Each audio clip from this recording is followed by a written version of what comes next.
What's up, guys? Jason here at the Players Club in Burbank, California. Good to see you again. Today we're taking a look at a not well-known Led Zeppelin song, but what I feel is one of the most important Led Zeppelin songs for every guitar player to know. It's called Four Sticks off of Led Zeppelin 4. Now, why is this one of the most important Led Zeppelin songs to learn on guitar?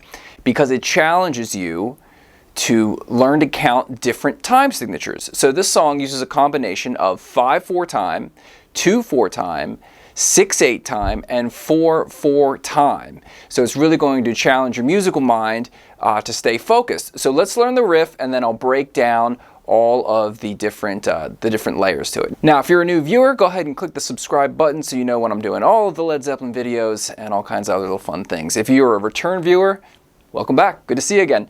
All right, so here we go. First riff, main riff, 4, 5, 7 on the A string. So C sharp, D, and E. Now I use first finger, middle finger, and pinky finger. Okay, and then you're going to hit the 5th fret of the D string with your first finger and do a slight bend. So you have 4, 5, 7, bend. Now, those first 3 notes, the C sharp, the D, and the E, they have the low E string with them. So you're hitting the E string and the A string. Now, when you go to the 5th fret of the D string, you're going to hit the A string with it. So you have... Now, you want to remember that when you hit the D string fret 5, your thumb should cover the E string. So you can strum openly and not have to worry about hitting that note. So again, you'd have... Now, before we get into the counting, let's talk about the accent. Okay, where is the accent? Well, first of all, first principles, what is an accent? An accent is a spot in the rhythm within the measure that's played louder than some of the other beats to give the song its pulse or groove. And the accent on this riff is on that 7th fret of the A string, or what will become beat 3. So you want to strum that one a little bit louder.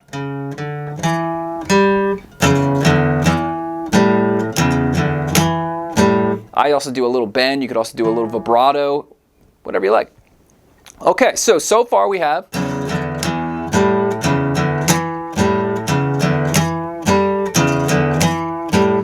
If we break down that counting, it's 5/4 time. 1, 2, 3, 4, and 5. 1, 2, 3, 4, and 5. 1, 2, 3, 4, and 5. 1, 2, 3, 4, and 5. 1, 2, 3, 4, and 5.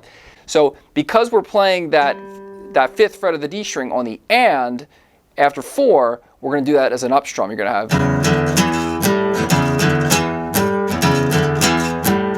Now, I also do a pickup up strum when the riff recycles. So,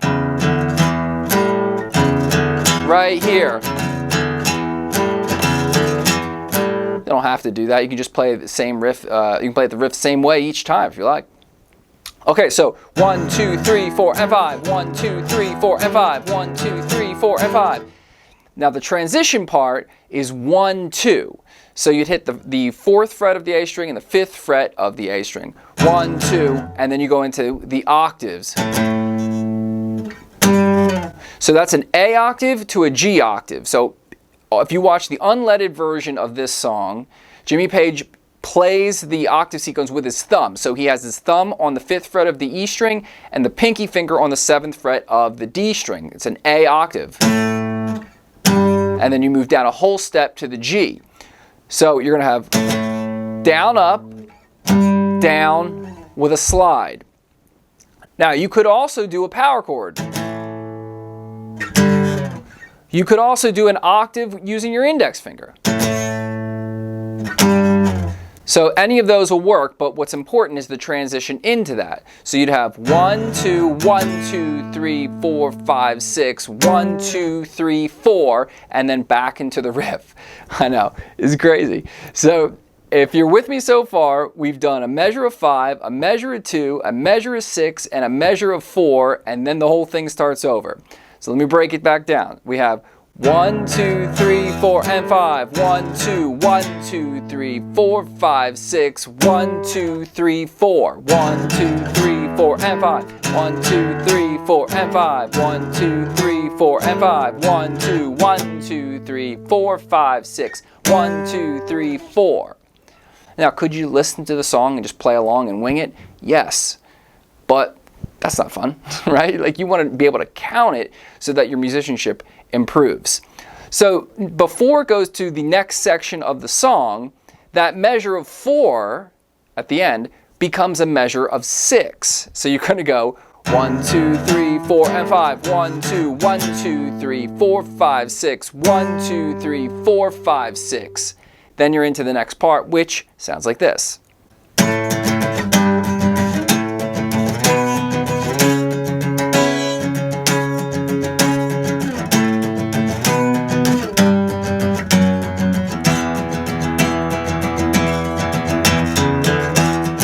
So it's all octaves. You could use that thumb grip again, or use your index finger and pinky. I switched my index finger and pinky for this section. So you're going to have A, which is your 5th fret, to the G, back to the A, 5th fret. This is all in the E string. I'm referencing the actual A note. 7th fret, which is the B, and then the C sharp, which is the 9th fret. So 5, 3, 5, 7, 9. Then the next half, 5, 7, 3, 2, and then open. Now that open is tricky. It's an E, so it's open E. Your index finger mutes the A string, and then the pad of the index finger is hitting the 2nd fret of the D, which is the E note. Okay, so again, that's A, B, G, F sharp, E. The strumming, 1, 2, and 3, and 4, 5, and 6, and 1, 2, and 3, and 4, 5, and 6, and. Okay, put together you have 1, 2, and 3, and 4, 5, and 6, and 1, 2, and 3, and 4, 5, and 6, and 1, 2, and 3, and 4, 5, and 6, and 1, 2, and 3, and 4, 5, and 6, and 1, 2, and 3, and 4, 5, and 6, and 1, 2, and 3, and 4, 5, and 6, and 1, 2, 4, 5, 6, 1, 2, 3, 4, 1. Then back into the riff. So the last time in that section, you have to count then to 4. Now, it's open for debate whether you can count 6, 8, or 3, 4. You could go 1, 2, 3, 1, 2, 3, 1, 2, 3, 1, 2, 3. The math works out the same. So depending on who you ask, you'd tell you to count 3, 4 or 6, 8. I'm going to count 6, 8 just because. Okay, so then one more section to take a look at. That is the bridge. And that goes.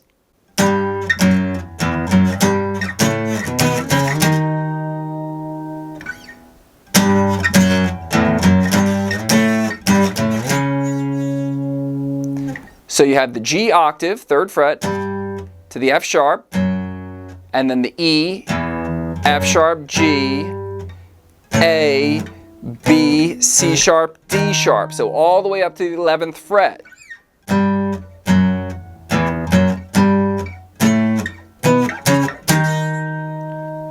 And then the second half of that starts the same. E, F sharp, G, A, and now back to G. Up to the 9th fret. So that's 3, 2, open 2, 3, 5, 3, 5, 9. Now strumming wise, I'm going to do those down strums until I get to the end of each section. I'm going to go like so. I'm going to have 1 and 2 and 1. So down up at the end, and then you can repeat that down up. 4, 5, and 6 down. 4, 5, and 6 in. So if I put that together, I have. 1,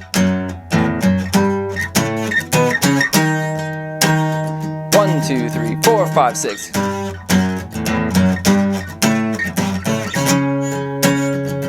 2, 3, 4. Okay, so I'm going to play through each section, see if you can keep up. 1, 2, 3, 4, 5. 1, 2, 3, 4, and 5. 1, 2, 3, 4, and 5. 1, 2, 3, 4, and 5. 1, 2, 1, 2, 3, 4, 5, 6. 1, 2, 3, 4. 1, 2, 3, 4, 5. 1, 2, 1, 2, 3, 4, 5, 6. 1, 2, 3, 4, 5, 6. Now, the next section. 1, 2, 3, 4, 5, 6. 1, 2, and 3, and 5, and 6. And 1, 2, and 3, and 4, 5, and 6. And 1, 2, and 3, and 4, 5, and 6. And 2, 3, 4, 5, 6. 1, 2, 3, 4, 5, 6. 1, 2, 3, 4, 5, 6. 1. Do it again.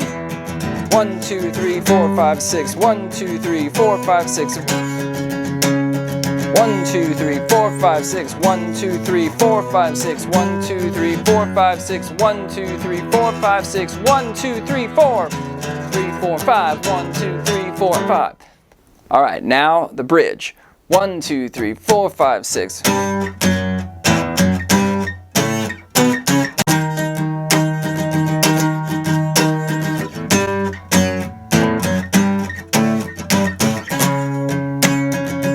Let's do it again.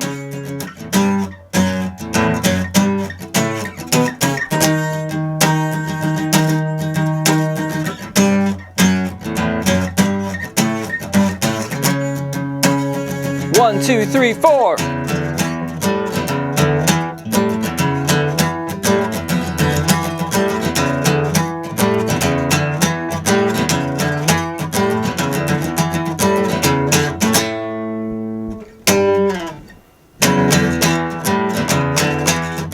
So remember to lay in on that beat 3. That's what gives it the real groove.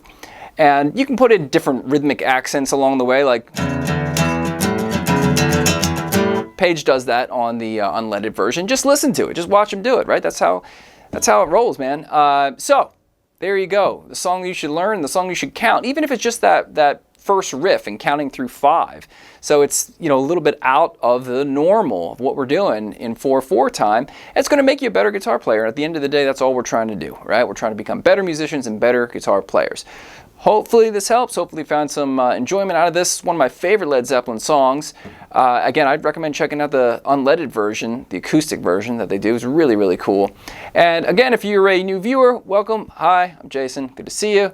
Go ahead and click subscribe, and then hopefully we'll see you in the next video. For all you guys that have been watching for a while, I appreciate it. We'll see you on the next video.